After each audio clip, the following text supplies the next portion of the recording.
Hello, boys and girls. This is your language arts lesson for Thursday, April 2nd.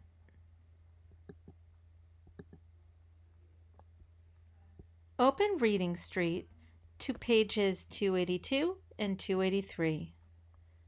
Good readers use their background knowledge to help them understand what they read.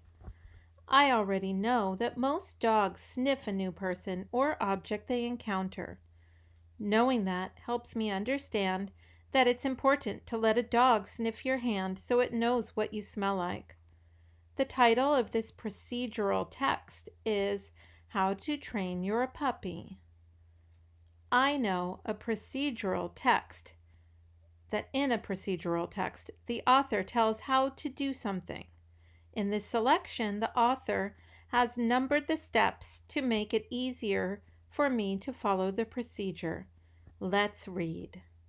So let's begin over here on the left where it says genre and procedural text. There are 4 little bullet points to tell you what that is. So a procedural text tells how to do something. A procedural text gives directions or steps to follow. Procedural text has captions and illustrations that help a reader understand what to do. Read How to Train Your Puppy. Watch for numbered steps that help you follow this procedural text. So here we have the title, How to Train Your Puppy by L.B. Coombs, and that is the author. Have you ever tried to make a puppy behave? Training a puppy means making it do the same thing over and over again. You can train a puppy or almost any pet. Here's how. Begin training when your puppy is very young. Teach your puppy to do only one new thing at a time. Pick one word as the command for each new thing you want the puppy to learn, but don't repeat the command too many times. The words and pictures that follow will help you train your puppy. And then you see these boxes are numbered. So let's start with number 1. First, let your puppy get to know you. Let him sniff your hand. He will learn how you smell. He will learn how to know you by your smell. Number 2, when you want your puppy to bark, say speak. Don't say talk one day and bark the next. Use the same word every day. Speak. Whoops, here. All right, here we go. Number 3. Do not yell at your puppy. This might scare him. Say no in a firm and deep voice. If no is the word you want him to remember, use it all the time. Do not say stop or don't when you mean no. And then you see the speech bubble here. No. Train your puppy to walk on a leash. Hold your end of the leash loosely. Don't pull your puppy with the leash. Play with your puppy while he is on the leash. It will help him get used to it. Number 5. After your puppy has done what you ask, tell him he did a good job. Reward him with a treat. Hug and pat your puppy. Training will be fun for both of you. And finally, step number 6. You might want to teach your puppy to sit and stay. When your puppy is standing, gently push his bottom to the ground and say, sit. After your puppy sits, say, stay. When your puppy sits and stays for a while, praise him and give him a treat. It takes time to train a puppy, but if you choose to do it, this training time can be good for both of you. You and your puppy will build a special friendship. What should you teach a puppy to do before you teach it to stay? You should teach the puppy to sit before you teach it to stay.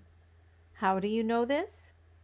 Well, the author teaches this in step 6. The speech bubble shows the command sit before the command stay. So that is how you read a procedural text.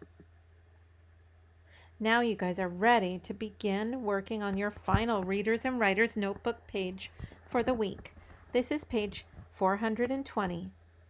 I and me take the place of your name when you talk about yourself. Use I as the subject of a sentence. Use me after the action verb. Always write I with a capital letter.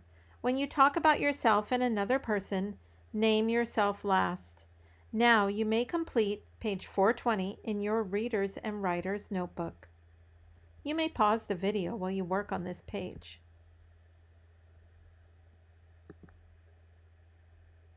Now let's look at page 286 and 287 in Reading Street. Look at the orange box. When you classify words, you put words into categories. So let's take a look at that, classifying, categorizing. Dictionary, glossary. When you classify words, you put the words in categories. You can use a dictionary or glossary to help you decide if a word belongs in a category. You can classify apple, banana, and grapes as names of fruit. So let's practice it here. Classify these words into 2 categories. Tell what the words have in common. So let's look at these words. Blue, green, boots, hat, coat, yellow. Well, I know that blue is a color. I also see some other color words in that list, yellow and green. So I can categorize those words as color words. Next, I look at the other words. Boots, hat, and coat are all items of clothing, so I can classify those as items of clothing. Now let's take a look at the blue box. Fluency, expression, and intonation. I have noticed, boys and girls, that you are doing a fabulous job with your expression and intonation. Pronunciation marks show how you should read text. Let your voice go up at the end of a question. When use your voice to show strong feeling when you see an exclamation mark. So let's practice it. Read each sentence with expression and tone. So we see an exclamation mark here. Everyone jumped out and yelled, "Surprise!" Hey, let's go to the park and play ball. So both of those are said with a lot of expression. Now we have a question. Do you think we will win the game? I hope so. So those are examples of reading with expression and intonation. Now let's take a look at the green box, listening and speaking. Listen for facts and opinions. A statement of fact can be proven true or false. A statement of opinion tells someone's ideas or feelings when listening to others. Listen carefully for facts and opinions. The clue words I, think, should, and best often show opinions. Practice it. Read the sentences with a partner. Identify one fact and one opinion. Tell how you can prove the facts. Then write down a new list of facts and opinions with your partner. Bad Dog Dodger is the best story ever. It is about a dog named Dodger. He has 4 legs and a tail. I think everyone should read this story. So, listen for the clue words to identify facts and opinion and make appropriate contributions to the class discussion.